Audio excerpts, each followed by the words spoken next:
Dans la série des vidéos éducatives Mr D, Jean-Luc Descheyer, professeur des écoles à Fort-Mardic, vous présente un documentaire pour les CE2, la vie quotidienne des paysans au Moyen-Âge.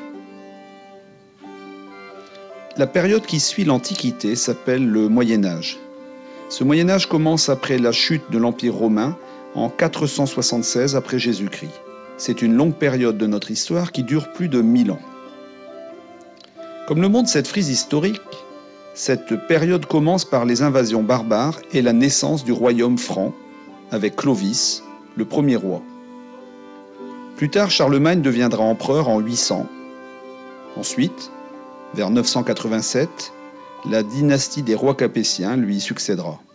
Enfin, la guerre de 100 ans et les épidémies termineront le Moyen-Âge par le temps des malheurs.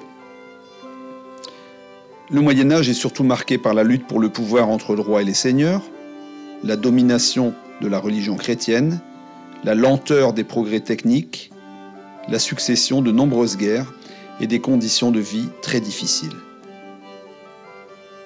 Du Moyen-Âge, on retiendra quelques personnages célèbres, comme l'empereur Charlemagne ou Jeanne d'Arc, l'héroïne de la guerre de 100 ans. Le Moyen-Âge, c'est l'âge d'or des châteaux forts, des cathédrales. Peu d'inventions, c'est vrai, mais on retiendra quand même la charrue et les moulins qui faciliteront la vie des paysans. Les épidémies au Moyen-Âge seront meurtrières, car il y avait un manque total d'hygiène. On ne se méfiait pas encore des microbes, il n'existait ni vaccin, ni médicaments efficaces, ni véritable médecin. Alors comme on le voit sur cette image, la peste noire va tuer 1 habitant sur 3 au XIVe siècle. Les chevaliers et les guerriers barbares qui ont envahi notre territoire vont devenir de riches seigneurs. Ils ont pris possession des terres et ils vont profiter du travail des pauvres paysans, tout en se disputant le pouvoir avec le roi. Voici comment se partage le pouvoir politique à cette époque. La société du Moyen-Âge, qu'on appelle aussi la société médiévale, est dominée par le roi qui est à la tête du royaume. Comme ce royaume est immense, le roi est incapable de surveiller tout son territoire. Alors, pour faire simple, pour simplifier, on peut dire qu'il doit faire confiance à d'autres personnes, à des membres de sa famille ou à des soldats qu'il connaît bien. Il va nommer des comtes, des ducs, pour gouverner ses provinces. Ces grands seigneurs protègent à leur tour des seigneurs moins puissants, qui possèdent seulement une seigneurie, qui vont s'appuyer sur de petits seigneurs, sur des chevaliers. Pour bien comprendre le Moyen-Âge, il faut d'abord parler de la religion chrétienne, qu'on appelle aussi christianisme. À la fin de la période gallo-romaine, les croyances apportées par les Romains sont vite abandonnées. Leurs dieux sont remplacés par une nouvelle religion, créée par Jésus-Christ 4 siècles plus tôt. Alors, le christianisme envahit l'Europe. Même les envahisseurs barbares vont se convertir et devenir chrétiens comme Clovis, leur chef, le premier roi des Francs qui se fait baptiser à Reims. Dans l'ancienne Gaule romaine, envahie par les barbares venus d'Europe de l'Est, les chrétiens vont facilement convertir les habitants qui cherchent une nouvelle croyance.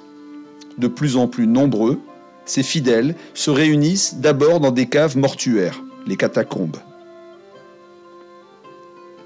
Le christianisme devient la seule grande religion du Moyen-Âge. Le roi, les seigneurs, les chevaliers, les paysans, les artisans, les esclaves, tout le monde obéit aux règles de la Bible. Et comme on le voit sur ce document réalisé par un élève de collège, en haut, à gauche, il y a des croyances à respecter. Les chrétiens lisent la Bible, croient au Nouveau Testament, Jésus-Christ, Christ crucifié, mort sur la croix, qui va ressusciter. Ils croient en Dieu, ils pensent au paradis et à l'enfer. Alors, en bas à droite, on voit qu'il y a une organisation. L'Église repose sur des hommes et des femmes, des moines, des abbés, des religieuses, des curés, des évêques, le pape, des prêtres. En haut à droite, on voit qu'il y a de nombreuses cérémonies, des rites, des messes, des baptêmes, la communion, la prière, les enterrements, le mariage, le catéchisme, des fêtes religieuses comme Noël et Pâques, de l'eau bénite. Et tout ça, ça se déroule dans certains lieux comme l'église, la cathédrale, l'abbaye et surtout Jérusalem, qui est la ville sainte, où est mort Jésus-Christ. Alors on comprend bien qu'à cette époque-là, malheur à ceux qui ne sont pas chrétiens. Les mécréants sont torturés et condamnés à mort. On les accuse d'hérésie, de sorcellerie. Alors bien sûr, toute la population va à l'église plusieurs fois par semaine. La religion est partout présente dans la vie du paysan, à sa naissance, à son mariage, à son enterrement. Le dimanche, le travail dans les champs est interdit pour avoir le temps de prier. Pas de travail non plus les jours de fêtes religieuses, à Noël, à Pâques, etc. Chaque année, il y a même des milliers de personnes qui partent à pied sur les chemins de pèlerinage. Et ces pèlerins font de longues marches de prière jusqu'au tombeau d'un saint pour mériter une autre vie après la mort et accéder enfin au paradis. Ils prient aussi pour remercier leur Dieu de les avoir guéris quand ils étaient malades et parfois, ils cherchent tout simplement à se faire pardonner une faute grave. Partout, même dans les petits villages, des églises sont construites. Elles coûtent très cher. Mais les chrétiens offrent leur travail, leur temps et leurs économies pour les construire. Les religieux, les curés, les évêques, les moines, le pape deviennent puissants et riches, car les habitants leur payent la dîme, un impôt. Les plus simples ont peur de ne pas aller au paradis et de finir en enfer près du diable, comme on le promet à ceux qui n'obéissent pas. Alors tout le monde paye. Un autre personnage très important du Moyen-Âge, c'est le Seigneur. Regardez bien cette image. Ce n'est pas une pièce de monnaie, mais c'est un sceau. S-C-E-A-U. Il s'agit d'une bague qui sert à signer dans de la cire chaude, à authentifier un document écrit ou une décision prise par le Seigneur. Ce sceau, c'est celui de Raymond VII, un seigneur qui fut comte de Toulouse au XIIIe siècle, de 1222 à 1249. Ce Raymond VII était, comme d'autres seigneurs, un personnage très important dans sa région. Il gouvernait une terre qui lui avait été laissée par ses ancêtres. Il avait pour mission de protéger les églises et les croyants de son territoire. Il assurait lui-même la justice. Il choisissait ses chevaliers. Il vivait dans une ville fortifiée qu'il s'était fait construire avec au centre un château fort. C'était l'un des hommes les plus puissants de cette période lointaine, en l'absence du roi bien sûr. Le seigneur, comme on le voit sur cette illustration, est propriétaire des terres que lui accorde le roi. Il habite un espace qu'on appelle la seigneurie. Ce domaine est divisé en deux parties. D'un côté, la réserve, en haut à droite, les terrains situés tout près du château. Ils sont directement exploités par ses domestiques. Et plus loin, de l'autre côté de la rivière, des tenures exploitées par des paysans. Ce sont des champs qui sont loués aux fermiers contre un loyer. Au milieu des tenures, on aperçoit une petite église, un moulin pour moudre le blé, un four pour cuire le pain, un pressoir pour écraser le raisin. Et bien sûr, ces équipements appartiennent au seigneur. Alors pour les utiliser, le paysan doit payer. Au Moyen-Âge, la vie est essentiellement rurale, c'est-à-dire qu'elle s'est développée au maximum dans les campagnes. 9 personnes sur 10 vivaient à la campagne et étaient agriculteurs. Bien sûr, ils n'étaient pas propriétaires des champs qu'ils cultivaient. Les paysans se divisaient en deux catégories, les serfs et les vilains. Certains paysans ne sont pas libres, ce sont les serfs, ils sont esclaves. Ces hommes, dès leur naissance, appartiennent à un seigneur qui a sur eux droit de vie et de mort. Durant toute leur vie, ils ne possèdent pas grand-chose. Quand ils décèdent, leur héritage revient à leur seigneur.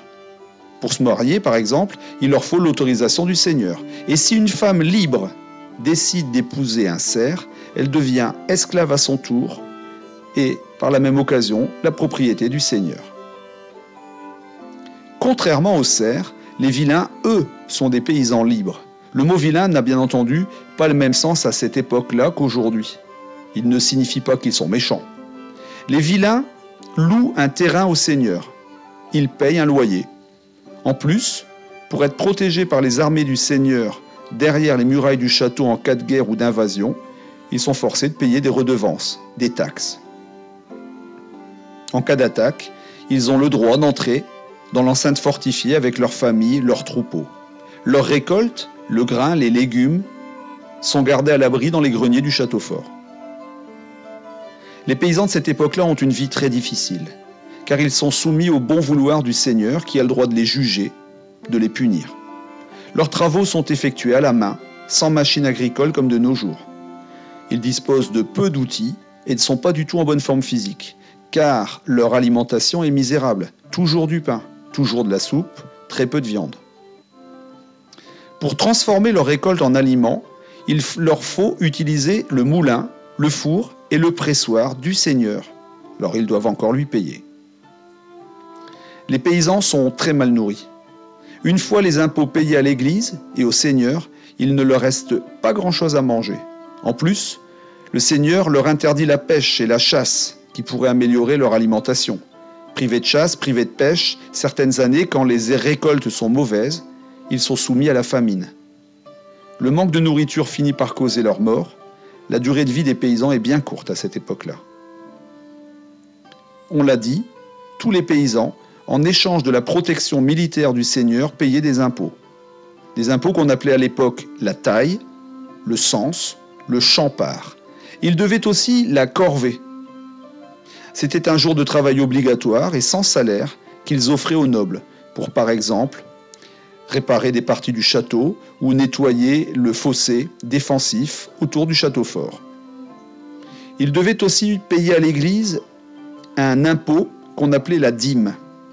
C'était le 10e de leur récolte, ce qui signifie que quand ils avaient produit 10 sacs de blé, un sac sur 10 était offert au curé. C'est tout ce que l'on peut lire dans cet extrait de la complainte des vilains de Verson, un texte qui a été écrit au Moyen-Âge. Je vous le lis. Les paysans doivent faucher les foins. En août, ils font la moisson du blé. Ils ne peuvent prendre leur récolte qu'après que le Seigneur a pris sa part. En septembre, ils doivent donner un porc sur 8. En octobre, ils paient l'impôt. Au début de l'hiver, ils doivent la corvée. À Pâques, le paysan doit donner des moutons et faire une nouvelle corvée de labour. Il doit aussi couper les arbres. Quand il va au moulin ou au four, il doit payer encore. Alors sur ce schéma, on comprend que les taxes sont payées soit en nature, c'est-à-dire avec des produits de la terre ou de l'élevage, soit en argent, mais de toute façon les paysans en ont très peu, soit en travail. Même pour traverser le pont au-dessus de la rivière, ils doivent payer un péage, un peu comme sur les autoroutes de nos jours. Enfin, pour pouvoir faire pousser des végétaux, il leur faut des graines à semer. C'est ce qu'on appelle les semences. Eh bien, ces semences sont vendues par le Seigneur contre 20% de la future récolte. Alors on comprend qu'il est vraiment difficile de devenir riche quand on est paysan au Moyen-Âge. Voilà, ce documentaire est maintenant terminé. J'espère qu'il vous a plu. Il a été conçu à partir de recherches effectuées sur Internet. Il s'agit essentiellement, pour moi, d'un travail de présentation sous forme de vidéo des documents avec des commentaires. Tout cela créé à partir de travail d'autres internautes. Il est destiné à des écoliers. Il a été volontairement simplifié pour permettre une meilleure compréhension adaptée à des enfants de 9 ans. Voilà, à bientôt pour d'autres vidéos éducatives, avec Mister D bien sûr.